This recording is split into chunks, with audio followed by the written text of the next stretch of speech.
Olá pessoal, tudo bem? Bom dia, boa tarde, boa noite para você que acompanha a nossa disciplina de História da Engenharia Química. E hoje, na primeira aula da nossa disciplina, a gente vai conversar brevemente sobre o que é a Engenharia Química. Nessa aula, o que eu quero apresentar para vocês principalmente é uma conversa sobre os principais campos de atuação de um engenheiro químico, explicando quais são e como ocorrem esses campos dentro da indústria química moderna. Vamos conversar sobre a área de atuação do engenheiro químico e sobre o seu perfil de atuação, ou seja, quais as características e papéis que são desempenhados em cada uma dessas indústrias. Ainda vou apresentar para vocês a diferença entre o que é a química e a engenharia química, que é uma dúvida muito recorrente ainda nessa etapa do curso. E por fim a gente vai ver a estrutura básica do processo formativo do curso de vocês, ou seja, quais as principais disciplinas que vocês vão ver e como essas disciplinas são alocadas ao longo do curso. Então, bora lá! A primeira pergunta que a gente precisa responder quando a gente pensa em o que é engenharia química é qual é o seu principal objetivo. A engenharia química ela pode ser entendida como a engenharia que tem como principal objetivo desenvolver processos para transportar, transformar e produzir materiais de alto valor agregado, aplicando para isso processos de transformação físico-química na matéria. A maior parte desses processos de transformação físico-química estão relacionados com a ocorrência de uma reação química. E é isso que a gente vai aprender a estudar ao longo do curso. É isso que as disciplinas do eixo formativo da gente vão trazer de conhecimento ao longo da nossa formação. Para essa finalidade, o engenheiro químico ele vai utilizar conhecimentos de uma ampla gama, de uma ampla faixa, de um amplo espectro de disciplinas básicas. Dentre elas, a gente pode descrever a física, a química, a biologia e principalmente a matemática. Quando a gente fala em campos de atuação, a gente tem uma ampla gama de carreiras, de oportunidades para essa profissão. E é essa ampla gama que a gente vai discutir a partir de agora. Seguindo com o nosso conteúdo, eu queria comentar sobre onde nós podemos atuar enquanto engenheiros químicos. E nessa parte inicial, nessa primeira aplicação, vou falar um pouco sobre a indústria farmacêutica e a indústria de biotecnologia. Nessas duas indústrias, o engenheiro químico ele vai atuar desenvolvendo e projetando tecnologias e processos que vão se utilizar aí, muitas vezes de enzimas ou de micro-organismos, tanto na aplicação e desenvolvimento de novos fármacos, como na aplicação e desenvolvimento de novos processos ou tecnologias produtivas. Se isso fosse utilizar de um processo, aí estaremos falando do uso de um micro-organismo específico, que é um dos campos de conhecimento e aplicação aí da engenharia química, e é uma área vasta com alta aplicabilidade e empregabilidade para engenheiros químicos. Recentemente, durante a situação de pandemia, nós nos habituamos a ouvir falar de nomes de grandes companhias farmacêuticas, como por exemplo a Pfizer, que tanto ouvimos falar aí sobre a vacina com relação ao Covid, mas inúmeras outras grandes companhias farmacêuticas existem, como por exemplo a Merck, que tem aí atuado no mercado há muitos anos e com uma receita muito significativa ao longo desses anos. Dentro do cenário específico aqui no estado do Maranhão, o que é que a gente tem? Não tem um relato de nenhuma grande farmacêutica atuando aqui na região, mas a gente tem empresas de biotecnologia que trabalham com conceitos de biotecnologia aplicada aqui dentro do estado, como por exemplo a própria cervejaria Ambev, que produz aqui cerveja através de um processo fermentativo, empregando aí leveduras, que são micro-organismos nessa produção. E lá a gente tem empregado aí uma parcela significativa de engenheiros químicos, muitos deles, claro, formados aqui na UFMA. O segundo campo de atuação que eu queria comentar com vocês diz respeito não a uma indústria específica, mas uma série de tecnologias aplicadas em diferentes indústrias que empreguem em seu processo produtivo, que apliquem em seu processo produtivo alguma tecnologia química. Eu estou falando da área de tecnologias ambientais. Nesse ramo ambiental, o que é que o engenheiro químico atua? Como é que ele vai atuar? O objetivo aqui é a redução de poluentes, a redução da emissão de poluentes, seja esses poluentes emitidos para o ar, para a água ou para o solo. O objetivo é tratar de reduzir essas quantidades emitidas por meio, é claro, do emprego de tecnologias químicas e de processos de tecnologia. Aqui eu estou passando aí para vocês um vídeo de uma estação de tratamento de afluentes atuando, para que vocês tenham uma ideia da dimensão desse material, né, dessa característica de empregabilidade dentro da indústria química, da dimensão daquilo que a gente está falando. E vou deixar também uma sugestão de um filme, esse filme aqui, O Preço da Verdade, Dark Waters. É um livro que trata sobre a poluição de água e solo em um processo muito grande, muito significativo que ocorreu nos Estados Unidos relacionado com a indústria do ponte. Essa indústria até hoje é uma indústria grande, tá, que atua no mercado, e para vocês terem uma noção, ela é a detentora do processo tecnológico de produção de Teflon. Teflon é aquele mesmo material que vocês já devem estar imaginando que recobre, né, boa parte das panelas hoje em dia para que torne as panelas antiaderentes. O filme trata do mau manejo, né, de resíduos por parte dessa indústria nos Estados Unidos, o que ocasionou aí muitos problemas de poluição, tanto de água quanto de solo, e rendeu aí uma multa milionária, bilionária, né, para a empresa. É muito interessante que vocês vejam esse filme para ter uma noção do que eu estou falando quando a gente trata de tecnologia ambiental. Dentro do nosso cotidiano, tem um outro exemplo de tecnologia ambiental que engloba, né, caracterização e reação química, vamos falar assim, que é o uso de catalisador aí nos veículos de carro. Também estou deixando um vídeo passando para vocês darem uma olhada.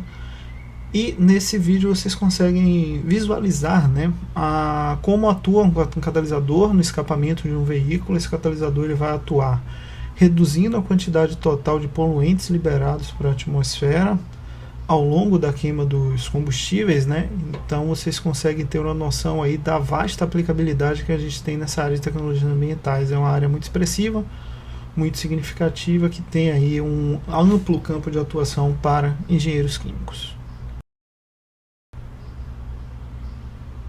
Outro campo de atuação que eu queria comentar com vocês é a indústria de semicondutores e de eletrônicos. É um campo de atuação também para engenheiros químicos, muito embora boa parte dos formados na área de engenharia química não considere diretamente esse como um campo de atuação, mas aqui eu estou falando basicamente do processo de produção de microchips. Tá? Os microchips eles são produzidos, eu estou deixando um videozinho aí também passando de como esse processo acontece, tá? Mas esse processo emprega uma tecnologia química, uma tecnologia de reação que visa transformar a sílica aí, né, no material usado efetivamente na construção de microchip. E isso envolve uma reação química que é conduzida a alta temperatura. Estou falando aqui de algo em torno de 1100 graus Celsius, temperaturas bastante elevadas. E esses processos, né, eles são custosos, eles são muito específicos e eles definem diretamente a qualidade dos microchips produzidos. Boa parte dos engenheiros envolvidos nesse processo, é claro, a gente tem muito engenheiro da computação, muito engenheiro eletrônico envolvido, mas especificamente falando dessa etapa da reação química, a presença do engenheiro químico é essencial para conduzir esse processo da forma mais específica possível. Hoje já temos relatos de que chips podem ter qualidade e capacidade de processamento modificada de acordo com a característica de condução dessa reação química. Então ela não é unicamente uma etapa necessária para moldar, né, o material, o silício na estrutura do microchip. Na realidade a gente está falando aqui de uma série de reações que altera a estrutura tridimensional desse material que vai ter aqui, e essa estrutura tridimensional, é óbvio, está diretamente relacionada com o fluxo de dados. Então a gente consegue alterar a capacidade desses microchips por meio dessa reação. Então é uma área assim, de muito interesse para engenheiros químicos e com uma boa empregabilidade aí, especialmente falando, claro, da região do Vale do Silício lá nos Estados Unidos. Seguindo com nossa temática, vou falar de mais um campo de atuação, que é a produção de compostos químicos industriais. Aqui eu estou falando basicamente de materiais de limpeza, de materiais de beleza, né, de fármacos, de farmácia, aqueles produtos de farmácia, como sabonete, como hidratante para pele, né? Isso aí configura uma produção de compostos químicos de forma controlada, e isso pode ser usado, claro, tanto no ambiente industrial. Aqui a gente está falando da produção de, por exemplo, hexano, que pode ser utilizado em uma indústria como solvente para processos de extração, mas também podemos estar falando aí de produtos para uso residencial, como por exemplo um sabão líquido, um sabão em pó. Esse é um campo muito amplo também de atuação para formados em engenharia química, e as áreas de maior empregabilidade aí estão nas produções de cosméticos, de detergentes, de material de limpeza como um todo. Tá? E aqui a gente tem uma série de produtos químicos que necessitam do conhecimento produtivo e, claro, de engenheiro químico no processo geral de produção, e é por isso que a gente tem essa alta empregabilidade nesse campo. É muito comum que a gente esqueça, né, que a gente não tenha a plena noção da quantidade de trabalho necessária para que um pequeno pote de produto desse possa ser comercializado dentro do supermercado. E é justamente por isso que a gente precisa de regulação e a gente precisa da atuação de engenheiro químico nesse campo, para garantir que o produto chegue à mão do consumidor final, à mão ali na prateleira do supermercado, com a qualidade e o requerimento mínimo necessário para a sua comercialização. Grandes conglomerados de empresas estão atuantes nesse setor, né? Aqui a gente tem empresas de enorme dimensão atuando. Aqui a gente pode citar, por exemplo, a Johnson & Johnson, a Natura e inúmeras outras, né, que empregam aí uma quantidade muito grande de engenheiros químicos ao longo da sua cadeia produtiva. Outro campo de atuação bastante amplo para engenheiros químicos é na indústria de alimentos. Dentro dessa indústria em específico, a gente tem uma atuação correlata, né, e muitas vezes dividimos espaços com os engenheiros de alimentos, o que é totalmente natural, mas nada impede que ao longo do processo formativo dos engenheiros químicos a gente consiga, né, enquanto engenheiros químicos, atuar dentro de uma indústria de alimentos. Aqui, claro, na cidade de São Luís a gente tem boa parte dos alunos atuantes na indústria de alimentos sendo engenheiros químicos por causa da distância, né? Nosso curso de engenharia de alimentos aqui da UFMA está situado lá em Imperatriz e não aqui em São Luís, de forma que o polo de engenharia de alimentos de São Luís costuma absorver bastante engenheiros químicos por conta dessa distância aí do eixo formativo de engenharia de alimentos da UFMA. Aqui a gente tem grandes empresas atuantes nesse setor. Aqui a gente pode citar, por exemplo, Nestlé, Budweiser, Ambev, Heineken, inúmeras cervejarias, inúmeras produtoras de bebidas, inúmeras produtoras de alimentos. Mas eu queria citar aqui um exemplo específico, o qual requer um conhecimento maior de engenharia química para que aconteça, que é a indústria produtora de margarina. Nessa indústria específica, o que é que acontece? A gente conduz uma reação de hidrogenação do óleo vegetal.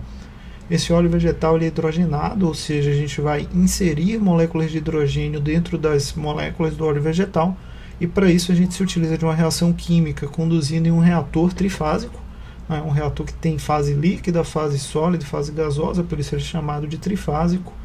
E lá dentro a gente utiliza essa fase sólida como sendo um catalisador, é um catalisador normalmente bimetálico de níquel e cobalto, que vai conduzir, né, vai propiciar que essas moléculas de hidrogênio entrem nas moléculas do óleo vegetal.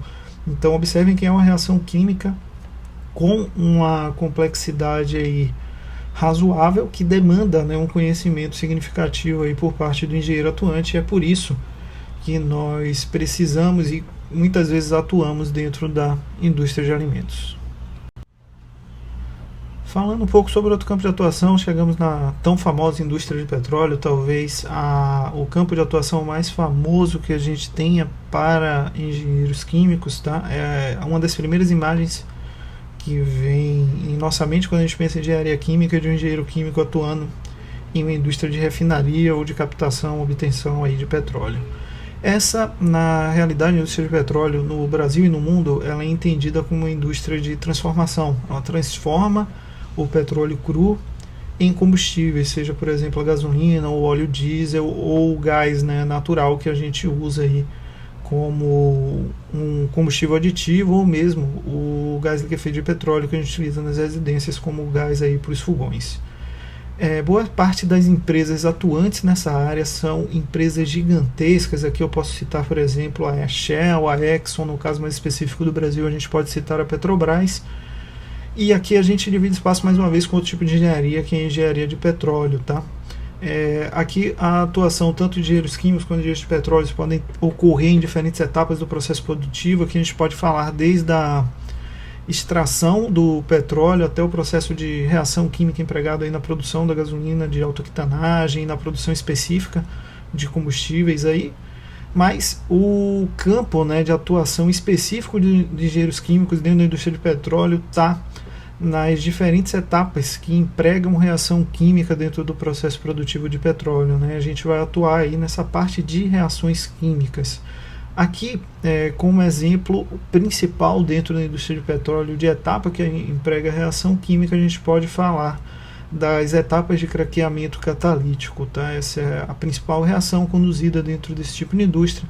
Aqui a gente tem um exemplo de um reator de craqueamento, para que vocês tenham uma ideia bem básica, bem generalista do processo. A gente vai estudar isso ao longo do curso com mais detalhes, mas só para vocês verem que é uma etapa complexa, que envolve algumas subetapas e que conduz uma reação química aí bastante extensa.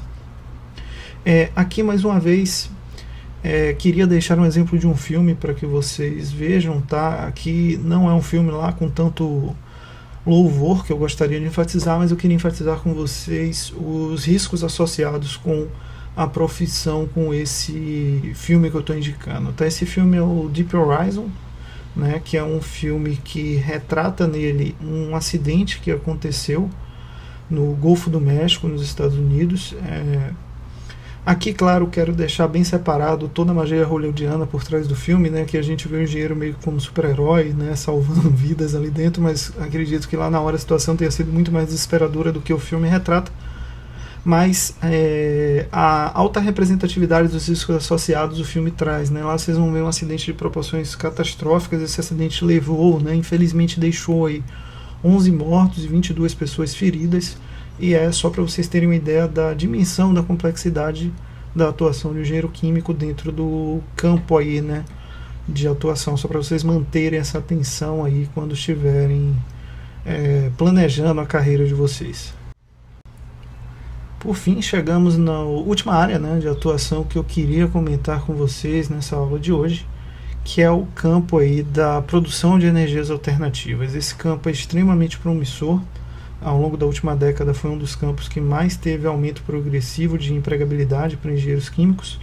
E aqui eu basicamente estou falando, né, da produção de energia a partir de fontes alternativas, de fontes renováveis. Isso inclui tanto a produção de energia elétrica a partir da energia solar, quanto a produção de biocombustíveis, tal como o biodiesel ou etanol, a partir de materiais renováveis, como as sementes oleaginosas, no caso do biodiesel, ou a cana-de-açúcar, no caso do etanol. O objetivo aqui é a produção de fontes de energia alternativas, e aqui eu queria citar especificamente uma, que é uma que eu tenho grande familiaridade, porque já atuei anteriormente, é um dos meus temas de pesquisa aqui na universidade, que é o tema de produção de hidrogênio. Então, o hidrogênio ele é produzido, pode ser produzido a partir de fontes renováveis, e o objetivo da atuação desse hidrogênio é diretamente na produção de energia a partir da tecnologia de células a combustível. Aqui a gente tem uma célula a combustível reportada para que vocês tenham ideia. O hidrogênio aqui, por meio de uma série de reações, ele libera energia elétrica, e a partir daí essa energia pode ser captada e utilizada. E se o hidrogênio é produzido a partir de fontes renováveis, é considerado assim uma fonte de energia limpa. Um outro detalhe muito importante de comentar dessa característica de produção de energia elétrica limpa está nos veículos, né? Os veículos elétricos têm demandado e aumentado a demanda de forma significativa no Brasil e no mundo. E por conta disso, a formas, né, de obtenção, produção e caracterização de energia elétrica tem ganhado papel de destaque ao longo das pesquisas. Então, engenheiros químicos têm atuado de forma muito substancial dentro desse campo de energias alternativas. Pela aula de hoje, pessoal, era isso que eu queria comentar com vocês, tá? Vou ficando por aqui para que a aula não fique muito extensa. Aqui estão minhas formas de contato, caso vocês tenham alguma dúvida, o Instagram aí para que a gente consiga trocar informações, o canal do YouTube onde eu vou deixar esse vídeo disponibilizado, e o meu e-mail pessoal, em caso que vocês precisem entrar em contato comigo de forma rápida e direta. A gente se encontra na próxima aula. Até lá!